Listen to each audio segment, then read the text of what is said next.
Comenzó inocentemente como una institución de caridad, pero con el tiempo, Bedlam Royal Hospital, conocido popularmente como Bedlam, se fue transformando lentamente en uno de los peores lugares en el mundo entero.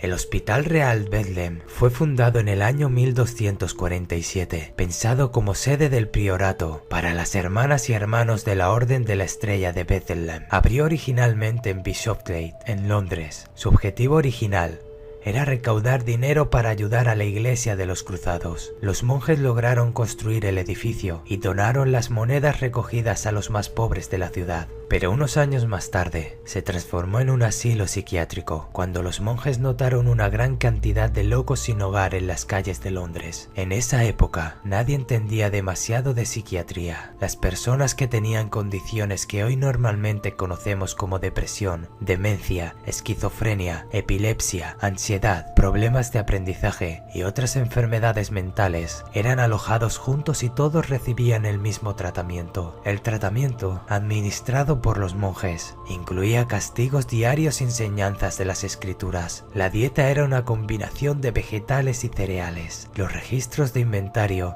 muestran que los monjes compraron cadenas, candados y esposas, unos dispositivos utilizados para el tratamiento de enfermos mentales de la época. Los monjes fueron sustituidos en el año 1370 por el rey Eduardo III. Las personas que nombró en su lugar eran conocidas como los guardianes y tenían poca o ninguna experiencia en tratar enfermos mentales y menos aún en trabajar en un hospital. En 1403, el tesorero del hospital, Pedro Taverner, fue declarado culpable de robo y malversación de fondos. En ese momento, el hospital ya era conocido como Bedlam, Casa de Locos. Cuando la ciudad de Londres se hizo cargo de la dirección del hospital en 1546, los gobernadores de Bridewell designaron sus propios guardianes. Las cosas ya estaban mal, pero se pusieron mucho peor a partir de ese momento. Después de una inspección en 1598, el hospital fue considerado no apto para ser habitado por seres humanos y sucio y repugnantemente mantenido. En ese momento, había 21 pacientes que habían sido encerrados durante casi una década. Uno de ellos había estado allí por más de 20 años. El rey James I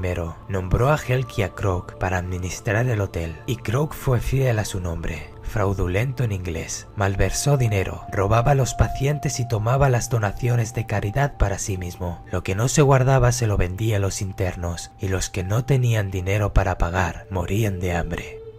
El nuevo rey, Carlos I, ordenó una inspección de Bethlehem en 1631. Se inició una investigación cuando se determinó que la mayoría de los pacientes probablemente iban a morir de hambre. Crook fue despedido 2 años más tarde, y Carlos I puso un nuevo sistema que incluía un médico, un cirujano y un boticario. El hospital se cerró en 1667 y se reabrió en un nuevo edificio, en Moorfields. Este nuevo hospital era muy grande y costoso. Se hizo conocido como el Palacio de los Lunáticos, y después de tan solo 13 años se abrió al público como atracción turística, aun cuando habían enfermos mentales dentro. Y puede que el edificio fuese más bonito, pero eso era todo el cambio. Los pacientes todavía se trataban cruelmente en este hermoso palacio, considerados como prisioneros en lugar de personas enfermas.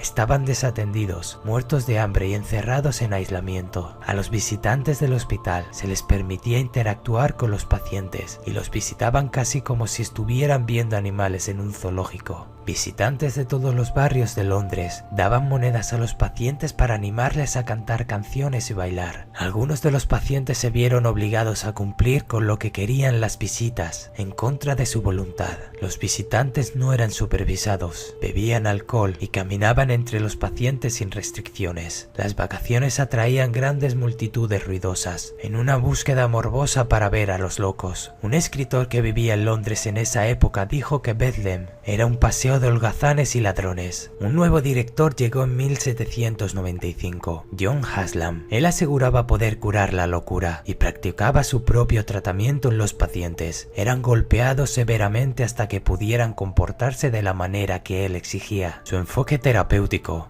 involucraba una dominación completa. Los pacientes recibían baños de agua fría y eran obligados a sentarse en columpios para terapia de rotación. El cirujano jefe en ese momento era Brian Crowther, contratado por el propio Haslam. Crowther comenzó sus propios experimentos en el depósito de cadáveres. Diseccionaba cuidadosamente los cerebros de pacientes muertos. En ese momento, este tipo de prácticas eran ilegales, y en 1814, un extraño visitó el hospital y vio las condiciones deplorables en las que estaban. Encontró pacientes encadenados a las paredes, desnudos y desnutridos. Un ex infante de la Marina estaba atado a un arnés con una cadena que era controlada por el personal. El hombre había estado atado entre 9 y 12 años hasta ese momento. Bocetos del interior del hospital fueron publicados en el periódico, forzando otra investigación. Se convertiría en la mayor investigación sobre un asilo en la historia. Tanto Haslam como su cirujano jefe fueron despedidos. En un esfuerzo por renovar Bethlehem una vez más, un nuevo edificio fue construido en 1815. Todos los pacientes fueron trasladados al nuevo edificio, que no era lo que parecía ser. La calefacción no funcionaba y las condiciones pronto empeoraron a medida que llegaban más pacientes. Nuevos edificios fueron construidos en los últimos años, porque la demanda de habitaciones iba en aumento. Las cosas cambiaron cuando el médico residente William Hood se hizo cargo en 1852. Sus técnicas terapéuticas promovían un ambiente pacífico y tranquilo. Trajo revistas y artesanías para mantener a los pacientes ocupados. Incluso se celebraban bailes mensuales donde los pacientes podían mezclarse con el personal y los visitantes, pero ya no de una manera extraña y espeluznante. Bethlehem dejaba de ser, poco a poco, el peor hospital del mundo. Un nuevo edificio fue adquirido en 1926 y toda la operación se trasladó a Beckenham en 1930. Bethlehem permanece aquí hasta nuestros días luego de casi 800 años. Un museo fue abierto en 1970 que muestra obras de arte de los pacientes y los archivos de la historia del hospital. Bethlehem sigue prestando atención psiquiátrica y los días de encadenar a los pacientes a las paredes y matarlos de hambre ya terminaron, aunque al hospital todavía se le conoce como Bedlam, la casa de los locos.